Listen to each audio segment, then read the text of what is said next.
Hello, everyone.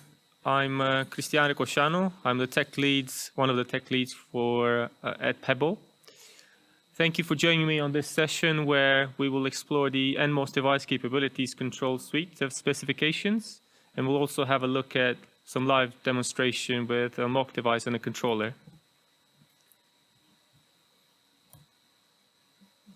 First, for those in the room who are wondering what NMOS is, that stands for Networked Media Open Specifications, and it's a family of open, free of charge specifications that enable interoperability between media devices on an IP infrastructure.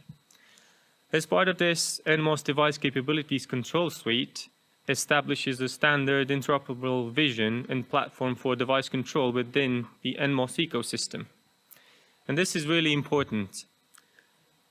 The architecture and the roadmap then can be governed not by a single company, but by the NMOS community. And in the NMOS community, we have a very good mix of both vendors and user representatives, which can bring forward real and actual pain points and use cases. This suite of specification will also benefit from interoperability testing within the NMOS ecosystem. And this is done through the NMOS testing framework, which is also regularly used for JT&M testing. We also expect these test suites to be added to cover these new specifications. The specs will also benefit from a forum and a place where people can bring their concerns or interoperability issues. And obviously, the specifications are all public on GitHub. So any issues that people have can be raised there. There are also Slack channels that people can join to kind of have their questions answered. And it will just make the whole system more transparent and more open instead of having to rely on kind of NDAs or vendor-specific integrations. So, in terms of what the suite is comprised of, well, as it stands, we have 4 specifications. And before I go further, MS stands for model specification and IS stands for interface specifications. So first we have MSO501, which is our NMOS control architecture specification. And that just generally describes the vision and the philosophy of the work we've set out to do.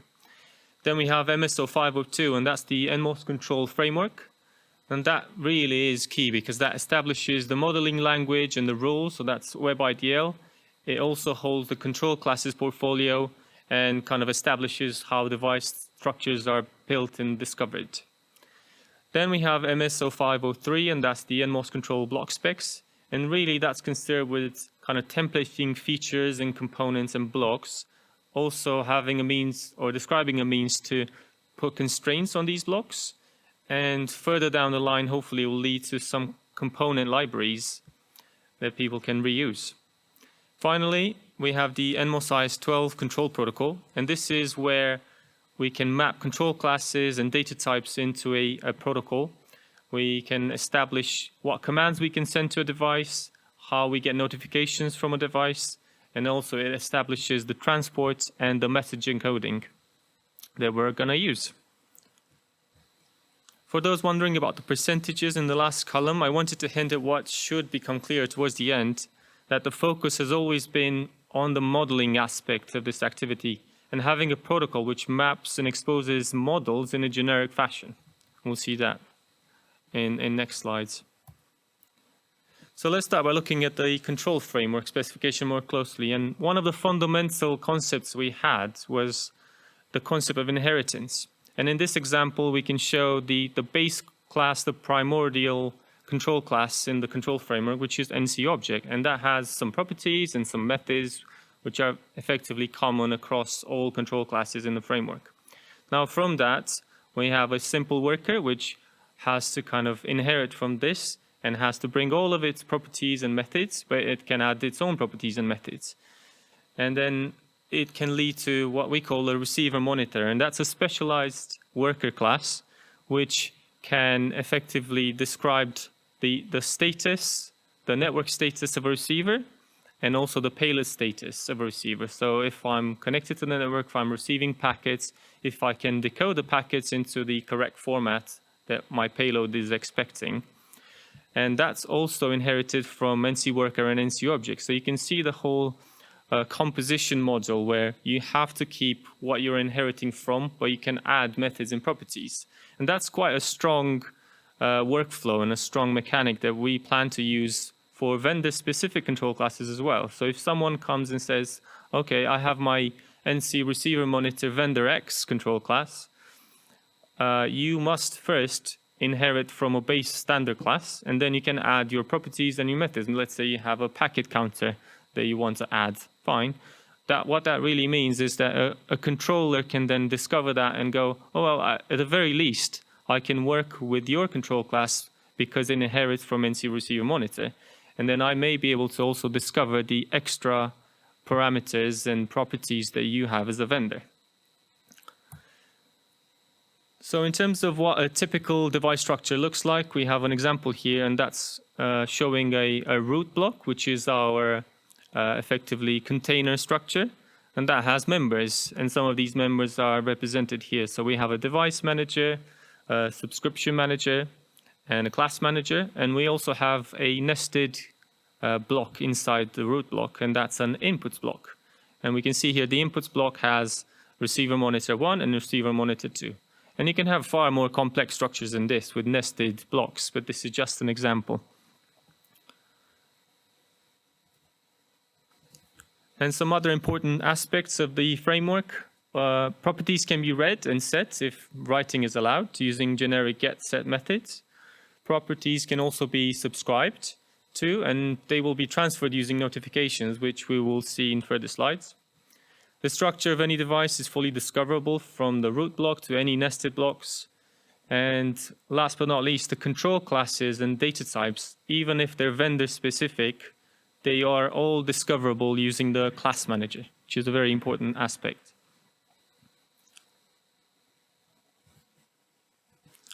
So what about the control protocol then? Well, it is a JSON and WebSocket protocol, which maps control classes and data types from the control framework. So it defines the fundamental message types. We have the create session, so you need to establish a session, which is your main communication channel to the device. You have commands you can send, you have command responses that you get back, you can send heartbeats, and you also receive notifications, which are effectively subscriptions from properties which change in the device. So the protocol offers a generic mapping to control classes and data types, which once implemented can accommodate new classes without major changes to the protocol. This is an important aspect, kind of leads back to the percentages in the first couple of slides, because we want to spend more efforts on actual models and solving real problems instead of just adapting the protocol each time. It's also easy to inspect and debug, with major browsers being able to kind of install a WebSocket client extension, and hopefully I'll have time to show you that in a demo later.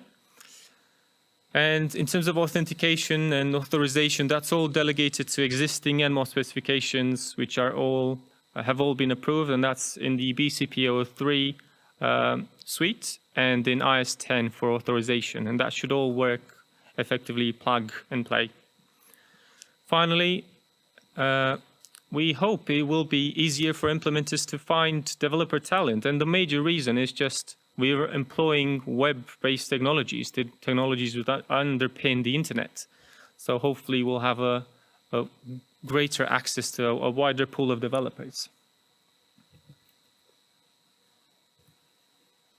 So let's take a pause from the presentation, and hopefully we'll see a compelling demo of what we've discussed so far.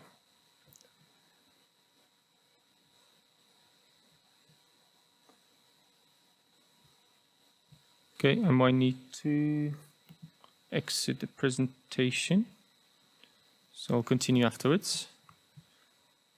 Okay, let's just move this. There we go. Looks good.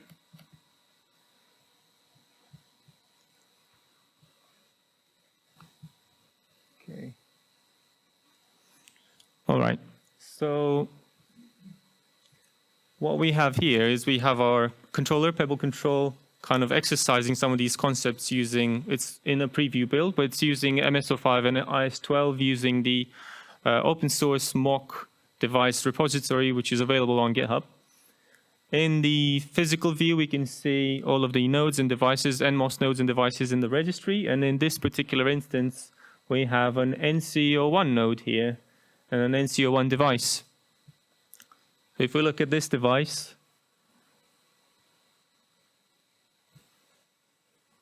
it's got some properties.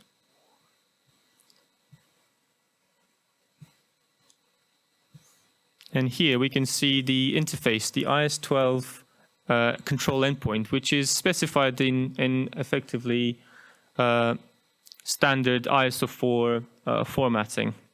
ISO4 being the discovery and registration API or specification. So this is how we can then control it further. So let's see if we can discover some of its properties and parameters. I'm gonna quickly switch to, is it okay if I switch to clone view so I can see what I'm doing here? It just makes it easier to drive instead of looking at that screen. Duplicate, see if that works. Yes, okay. So now we can go to the Device Explorer page, and here, if we pick the right device, so that's the NCO1 device. Just gonna double check. It's got the right protocol. Configuration is using that WebSocket protocol. We'll also pick a control profile. And we explore. So this is what we can see within this device structure. So it's got a root, it's got a class manager, subscription manager, it's got a receiver monitor, and it's also got another contained block, which is a stereo gain block with a channel gain and a master gain. And another vendor-specific class, in this case, is called a demo class. If we go inside the demo class, we can see its properties in this kind of light blue, and then we can see the methods in kind of purple color. And this is all retrieved without any prior knowledge from this device. The controller only knows it's an MSO5 IS-12 device. So if we look at one of these properties, for example, this enum property, it's got a label. We can know where the path in the device structure, that's the actual data type in the device, and then we can find its possible values, so undefined, alpha, beta, gamma. And some more information about the property, if it's read-only, if it's nullable, if it's an array. We look at a string. We can also see there are constraints on some of these properties. So for example, in here, I can only enter a maximum string of 10 characters. A number property, again, has different constraints. So it's got min, max, it can have a step. If we look at a method, for example, that's just a method with no arguments. It's just an action that you can execute on the device. And then this one has some simple arguments. So again, it's got an enum argument, a Boolean argument, a number, and a string. And we can investigate some of these arguments, like the possible values of the enum. So these stars here mean that I've actually mapped these properties to be controlled in our control profile. And this is where we can see what we've mapped. So we've got some payload status and connection status. And these are coming from the receiver monitor. So if we look at these, then we can see the connection status has 4 possible values: undefined, connected, disconnected, and connection error. And the payload status has undefined, payload OK, payload format unsupported, and payload error. So these have all been mapped to be controlled. And let's have a look at doing just that. So if we look at the sandbox software panel that we have here, we can see we've mapped some of those properties to some controls on the screen. So in this case, that's the string property, so I can change that, and I can go and I can say Studio A, for example. And that changes. Then we can flip this Boolean property on and off. We can change the enum property.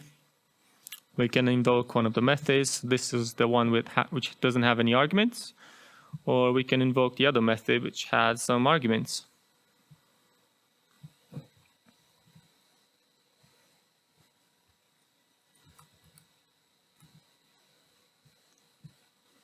And the counters here are quite useful in the mock device because they can give you feedback as to whether you've actually successfully invoked that method. In terms of the receiver monitor status, we can also display that. So whenever we make a connection to the video receiver, mock video receiver, then we can show these statuses have changed. So now the connection status is connected and the payload is okay. If we unlink, then they go to undefined. Obviously, if there were a network outage, you might get a network error, or if the payload is not okay, you might get a payload error. With that being said, let's see if we can have a look at kind of a debug view of all of this. So if we open another kind of browser with a WebSocket extension, we can just connect to the interface. So we can connect here. I'm going to try and connect and create a session by sending a session message type. And now I have a session where I can receive notifications. So every time I make a change here in the controller, I also get a notification in my WebSocket extension here. So let's try changing a value from here. This is, for example, a message to send a command to change the Boolean property.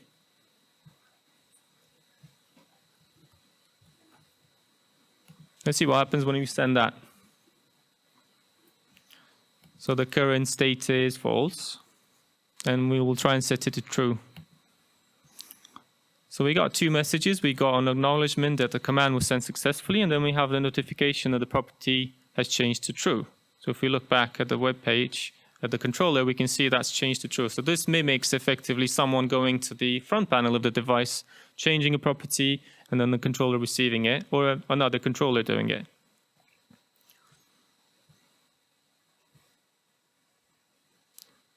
So hopefully this kind of gives you an idea of what the developer experience is, or the implementer's experience is, in terms of kind of a vendor, from the vendor side. So now we can go back to the presentation. So we just had the demo. Continuing on, let's have a look at the NMOS control block spec specification, which primarily provides a way for specifying the contents of a block. So we can view it kind of like a way of building recipes or templates for blocks. And these can be applied to either the root block, in which case it's kind of a whole device template, or they can be applied to a nested block, in which case it's a component template. They can also define constraints. So for example, if I've got a left gain and the right gain, then maybe I only want to apply a range to the left gain, and the right gain has a different range. And ultimately, these block specs will be implemented in blocks and instantiated. And there is a mechanism to signal that in a block when we discover the device structure. They all have an ID and a version number. And the hope with this is that we can, in the future, define standard reusable blocks for common feature sets that devices may have. So let's have a look at our base root block spec, which defines effectively the requirements for the minimum device compliant device. And we can see here it applies to the root block, so it's a whole device block spec. And it basically specifies the minimum members that you need to have. So you need to have a device manager, which effectively gives you information about the device identities, serial numbers, what firmware it's running. You have a class manager that handles discovery of elements within the device, so control classes and data types. And finally, you need to have a subscription manager to enable a means of receiving notifications. So in terms of where we are, we've just finished our Sprint 5, and the main focus was with stabilizing the core framework and platform. And we worked through publicizing the specs, so those 4 specs that you saw in the earlier slides, those are all public on GitHub now. We've addressed a couple of issues in the early workshop that we had, and we've worked on simplifying some aspects and clarifying the specifications. So let's see what's coming up then. In terms of the upcoming sprint, the main focus is on getting more people on board, more vendors, and making it easier for them to start working on their prototypes. So we will be hard working on an implementer's guide for them. After that, the focus will be primarily on the first, effectively, convergence point, and that's to do convergence on the framework and the protocol. So if more devices can use the same core framework and protocol, then we'll be better off. So we're planning up future interop events, both virtual and face-to-face. So keep an eye up for those. And finally, long-term, we're looking at kind of standardizing components. Using the concepts I've explained in the block specs, we're trying to encourage convergence on common feature sets, and hopefully we can build a standard components library for common reusable bits. So that was it. Thank you for your attention. Any questions? Okay, thank you very much. Thank you.